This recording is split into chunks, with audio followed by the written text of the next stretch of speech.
Charles, di ba hindi ka pa pwedeng lumabas? Okay ka na ba? Gusto na kasi kita makita eh.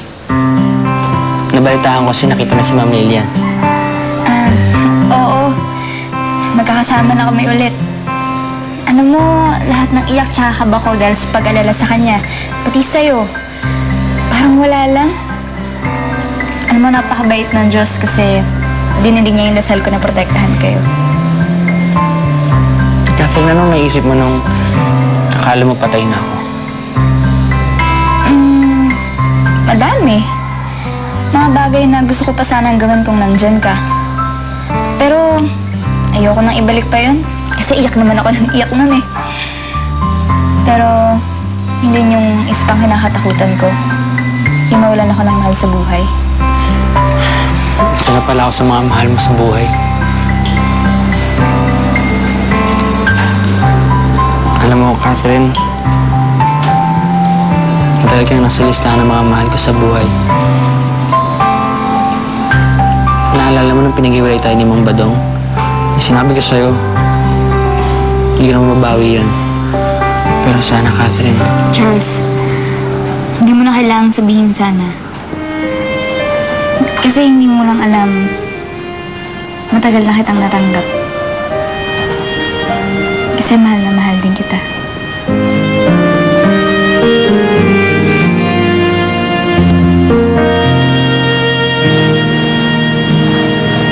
Catherine?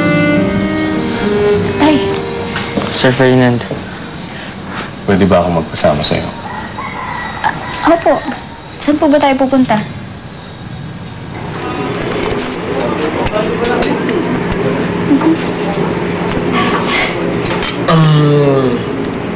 Raisa, di ka naman masyadong gutom, no?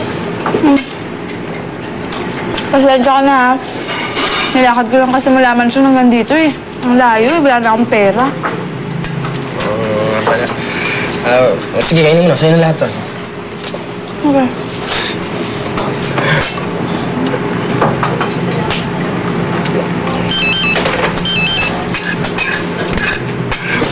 Sandali lang, ha? May kukunin lang ako.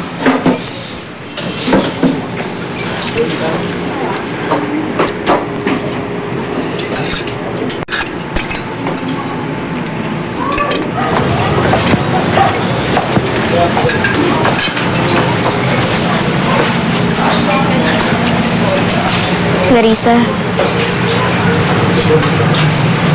Maylin? Ano ginagawa mo dito?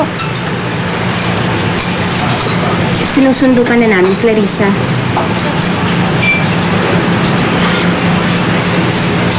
Okay na po ako dito. Okay na po ako kala Jepoy. Huwag niyo na po akong alalahanin. Kaya ko po yung sarili ko. Eh, hindi lang naman kami yung gustong umuwi ka eh. Alam mo, Maylin, kahit sino pa yan, desidido na ako. Hindi na ako babalik sa mansyon. Kahit na ako. Sir Ferdinand? Clarissa, kung ano man sana yung mga nagawa ko dati sa'yo, ano man yung mga nasabi ko, humihingi ako ng tawad. Sana patawarin mo. At kung pwede, sumama ka na sana sa amin, babalik sa bahay. Para makumpleto na tayo kapag simula tayo ng panibago. Kumpleto naman na po kayo eh. Huwag niyo na po akong maglalahanin. Alam mo, Clarissa, iba pa rin kapag nandyan ka. Hindi mo man alam, pero parang anak na rin ang turing ko sa'yo. Kaya,